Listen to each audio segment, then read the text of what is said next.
Welcome back to my shop. My name's Guy, and right now I'm in the middle of building this curved front end table.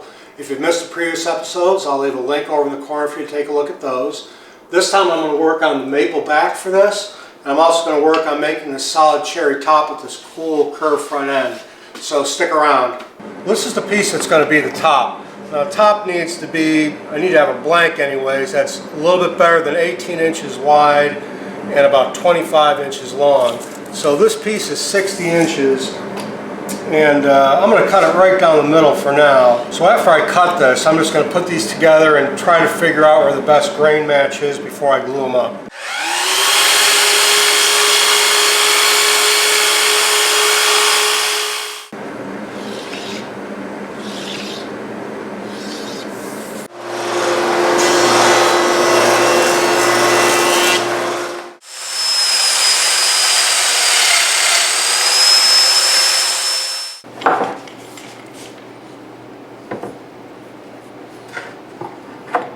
Well, this piece is going to be the top. It's about close to 19 inches wide and about 30 inches long. I'm going to let this sit in the clamps, and while this does, I'm going to start working on the back.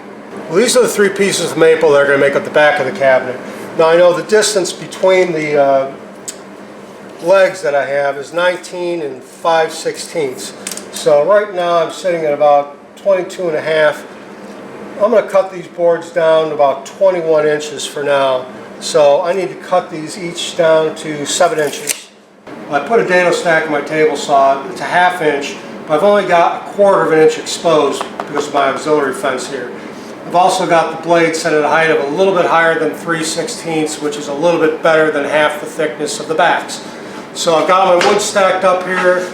I double checked to make sure I'm going to cut them in the right spot where my little blue marks were. I just need to go ahead and cut these.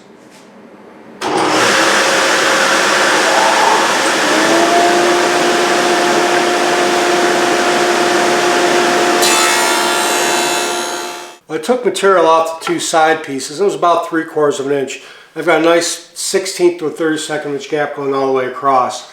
All I really need to do now is I just need to square one end, cut these to length, and then set them aside. I'll put finish on these later, and when the cabinet's complete, I'll put the back on. So now I need to continue to work on the top.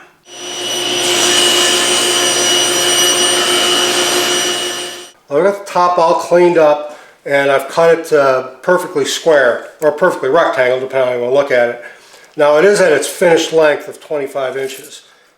Just like everything else in this project, at the front of it's going to be curved.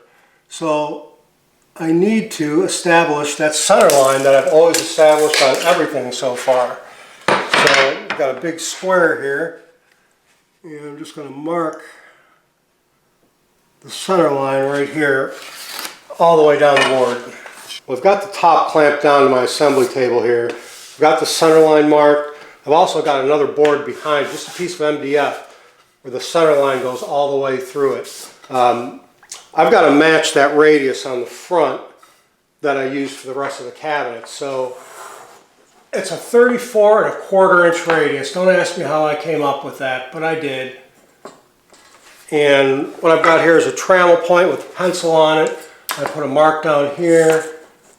I'm just going to push that in that hole, and I just need to mark the front of this so I can rough it out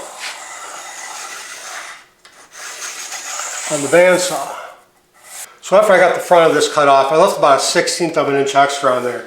I've got a trammel arm for my router. I use this quite often. But anyways, all I've got is I've got a router with a collar in there that's going to go into that, sit in that slot, and I've got a straight cutting bit. All I'm going to do is turn it on, make a couple passes probably, and then clean up that edge so it's nice and fair.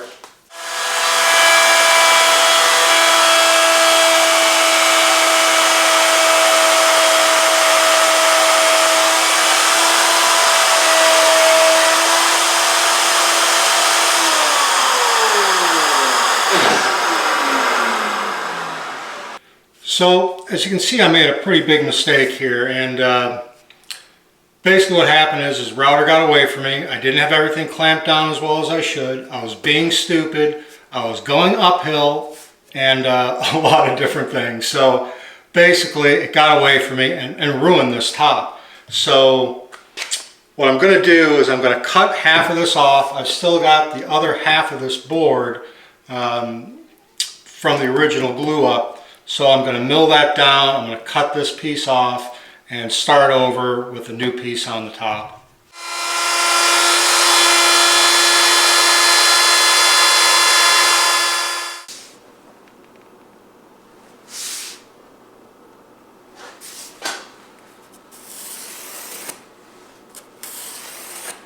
So after I cut off the front of the board where I made the little mistake, nobody would ever notice that. I glued another piece on the front, and again, this is from the same board that this was, so I got a really good grain match. This time I'm going to use a template. I made this out of MDF, and I'm going to use a pattern router bit. Now this is what I should have used the first time.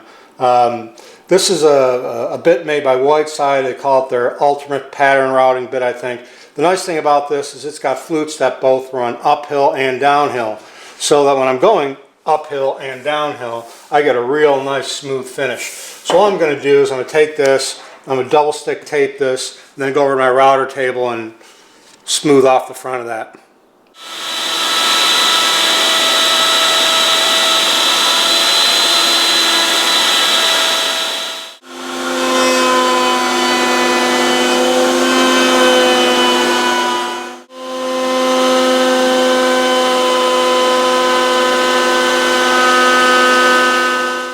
After taking over the router table and rounding these over, I took some sandpaper and got rid of a few little lines on there, and it came out real nice.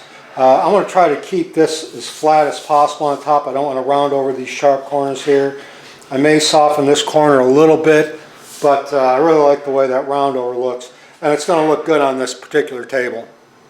I really like how this came out. I really like the maple on the inside, on the back, and on the lower shelf. And I think that's really going to be a nice compliment when you open up the cabinet doors. I also think I got the measurements on the top just right. I really like the way it looks. The curved front is really cool, and I think the profile edge on it is just perfect for it. So next time I'm going to work on putting the finish on it. I've also got some interesting ideas for the hardware, and we'll get this piece wrapped up. As always, thanks for watching. If you have any comments or questions, please leave them in the comments section below. And if you haven't yet, please subscribe. Anyways, thanks again for watching, and we'll see you later.